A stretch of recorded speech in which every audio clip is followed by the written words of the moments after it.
Do you need HCG in order to maintain healthy levels of pregnenolone and DHEA?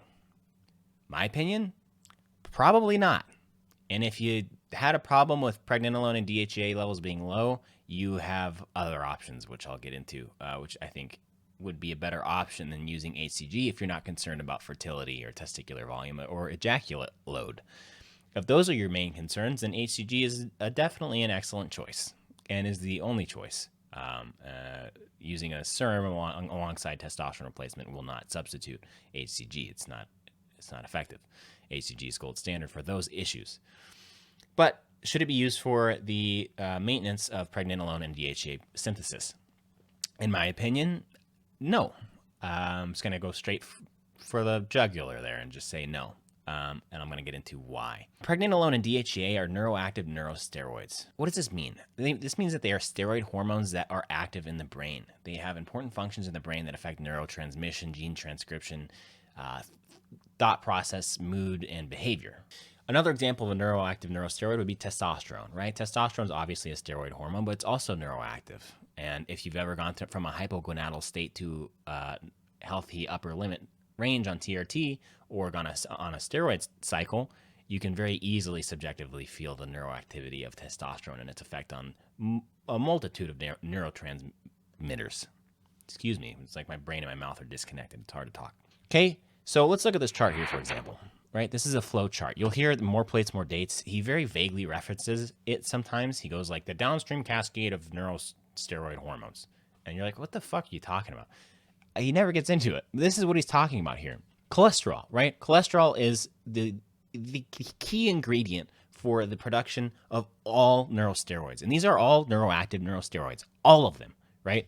You have cholesterol, which is used in the production of pregnenolone, which can be metabolized into progesterone, and then downstream from that is allopregnenolone. Downstream from all of this shit is cortisol. Downstream from progesterone is testosterone. So pregnenolone, is considered the parent steroid hormone because all other neuroactive neurosteroids are downstream metabolites from pregnenolone. So if you're low in pregnenolone, that's bad because not only are you going to have the issues that come from being deficient in pregnenolone because it's a neuroactive neurosteroid, you're also going to most likely be deficient in at least some of the downstream metabolites or downstream neurosteroids from pregnenolone. So not good, right? But here's the thing. Pregnenolone is produced primarily in the adrenal cortex, very small amounts in the testicle. And so then you have to ask the question, like, is testicular atrophy, letting your testicles atrophy, is that enough to push pregnenolone, primarily pregnenolone, right? Because everything is downstream from that, including DHEA. Is letting your testicles atrophy going to put pregnenolone into the red? We don't know. We don't know, really, do we? Because we don't have research. We don't actually have legitimate research that shows people on TRT before and after, right? They grab labs for pregnenolone and DHEA before they get on testosterone replacement therapy. Then they grab labs for pregnenolone and DHEA after TRT, after their nuts have shut down and atrophied, after a significant amount of time has passed, and compare the difference and controlled for extraneous variables and that kind of thing. There's no research on it. You don't see any individuals I've never seen any individuals grabbed these labs before TRT and after TRT once their nuts are shut down without using HCG. I've never seen it. So not only do you not have actual clinical research or research in general, you don't have anecdotal reports of before and after. All you can really look at is individuals who grab DHEA and pregnenolone labs while they're on testosterone replacement, because who thinks to grab these labs before they get on TRT? I've never seen it. Okay, so all you have really is my opinion. Sorry, you have my opinion. You also have the mechanism, right? You can look at the mechanistic information or data, and so you can look at my labs, for example. I grabbed pregnenolone and DHEA well after I started testosterone replacement, and it was upper limit normal. So maybe I was a little bit higher, right? Maybe shutting down my nuts brought my pregnenolone and DHEA down just a hair. But it was not significant and certainly not enough to require intervention. Now, because pregnenolone is primarily produced in the adrenal cortex and not the testicles, it is my opinion that it is exceedingly rare to see an individual who gets on testosterone replacement therapy, lets their testicles atrophy, and then sees a drop in pregnenolone so significant that they are now deficient, unless they were already very close to being deficient to begin with, in which case they would need intervention. Now, if you need intervention, right, let's say you grab labs, right, on testosterone replacement therapy and your pregnenolone is in the red. Primarily pregnenolone, because DHEA is downstream from pregnenolone. It's a metabolite of pregnenolone. Goes pregnenolone, progesterone, DHEA. So it is possible to be low in DHEA and normal in pregnenolone, but your main concern is pregnenolone because it's the parent steroid hormone of all other hormones. And if you're deficient in that, then you're likely going to be deficient in a plethora of other neuroactive neurosteroids. If you happen to be deficient on testosterone replacement therapy, you can supplement. There are over-the-counter supplements. You can literally just pregnenolone, oral pregnenolone. You can supplement over the counter.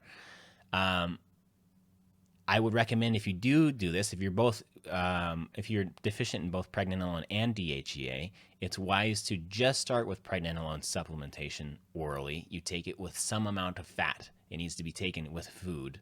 I've seen people who take pregnenolone on an empty stomach and then their lab values don't change. It needs to be taken with food, with fat, in order for it to be metabolized or digested.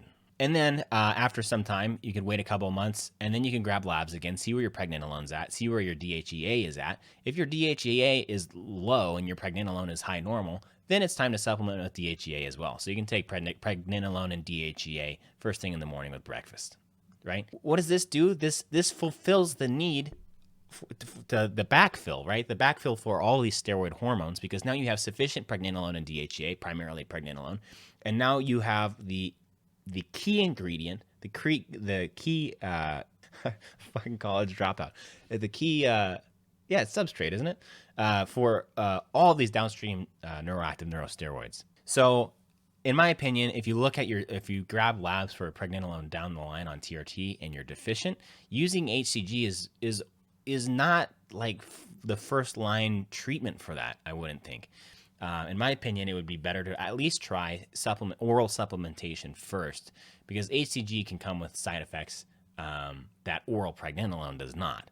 Right? HCG is a highly estrogenic agent. You may need to use an aromatase inhibitor. You may need to dial in a dosage that's appropriate for you. You may need to drop your testosterone dose in order to implement HCG. So I would try pregnenolone oral supplementation first if you happen to be deficient. And then if your pregnenolone gets into the green, but your DHEA is still red for whatever reason, then you can supplement with DHEA. Now, Vigorous Steve on YouTube is a huge fan of pregnenolone and DHEA supplementation. As with all things, I think it's best to only take something if you actually need it. So the great thing is you can grab these things on labs, right? So even if you wanted to use HCG in order to backfill these hormone pathways, which I don't think would be very successful, because these neurosteroids are produced in such small amounts in the testicles in comparison to the adrenal cortex. Even if you wanted to use HCG, you could implement it later. But again, I would suggest utilizing oral supplementation of these over-the-counter supplements of pregnenolone and DHEA, starting with pregnenolone first, then grabbing labs down the line, and then using DHEA if you're still deficient in DHEA, even after pregnenolone supplementation. If you don't have any increase in pregnenolone after supplementation, you might need to try another brand, because some brands just suck. And if nothing works there, then you could potentially use HCG. But this is where it gets kind of like very niche for the individual. It's like it's a very rare individual who is low in pregnenolone and DHEA on testosterone replacement therapy without some sort of comorbidity going on. For example, somebody I know who has a very specific GI tract issue where he has malabsorption of cholesterol. And right, cholesterol is the first ingredient. It's the ingredient. It's the rate limiting step. It's the ingredient that ingredient for the production of pregnenolone, which is the parent steroid of all steroid hormones. So if you are deficient in cholesterol, you're going to end up being deficient in pregnenolone, deficient in DHEA, deficient in multitude of downstream steroid hormones, and then you're going to be deficient in testosterone. So this individual was bottomed out on pregnenolone, bottomed out on DHEA, and he was also hypogonadal. So you can also presume that he was probably deficient in a significant amount of the downstream neurosteroids from pregnenolone, and he was not feeling well. So it's a complicated issue he has to work on in order to get these neurosteroid hormones back to normal levels and to help alleviate his symptoms of hypogonadism. But again, all these neurosteroids are neuroactive and are important in functions of mood and sex drive and behavior, just like testosterone. So in summary, first of all, have a diet that's high in healthy fats, right? Because cholesterol is the key ingredient for the synthesis of pregnenolone, and pregnenolone is the mother steroid of all steroid hormones. So if you're deficient in cholesterol in your diet, that's probably where you first need to look, and you need to increase your cholesterol intake in order to fulfill the needs of synthesizing these downstream neurosteroids. Second to that, if you're deficient, then you can supplement orally with over-the-counter pregnenolone and DHEA. I think HCG is not necessary in most instances in order to fulfill this neurosteroid pathway. If you're interested in learning more about the steroidogenesis and neurosteroid pathway, it's a very dense book, but you'll learn a lot. It's called Neurosteroids in the Nervous System by Stephen R. King. It's literally a textbook. Last time, it was just before I got sick. God damn it. I was on Adderall, and I was just cruising through this thing. I probably made it an eighth of the way because I was taking notes very slowly and doing a lot of Googling and things like that. But it's very dense, but for a good reason, because it's a complicated subject, and it's also very interesting, and you'll learn a lot. So if you want to learn more about this subject, then there's that. But overall, if you get on testosterone replacement therapy, I think the risk of actually redlining your pregnenolone or DHEA or other steroid hormones is next to none. I've seen very little evidence that this is a risk. Very little evidence. Certainly, in my case, it wasn't the case. In my case, it wasn't the case. But that's N equals 1. If you have any experience where you have data where you had labs before and after testosterone replacement for pregnenolone and DHEA, please let me know. Or, let me know what your labs show now on testosterone replacement therapy. I'd be very interested to hear that. God, I hope that wasn't too rambly. I appreciate you guys listening. And, I'll see you in the next one. Bye.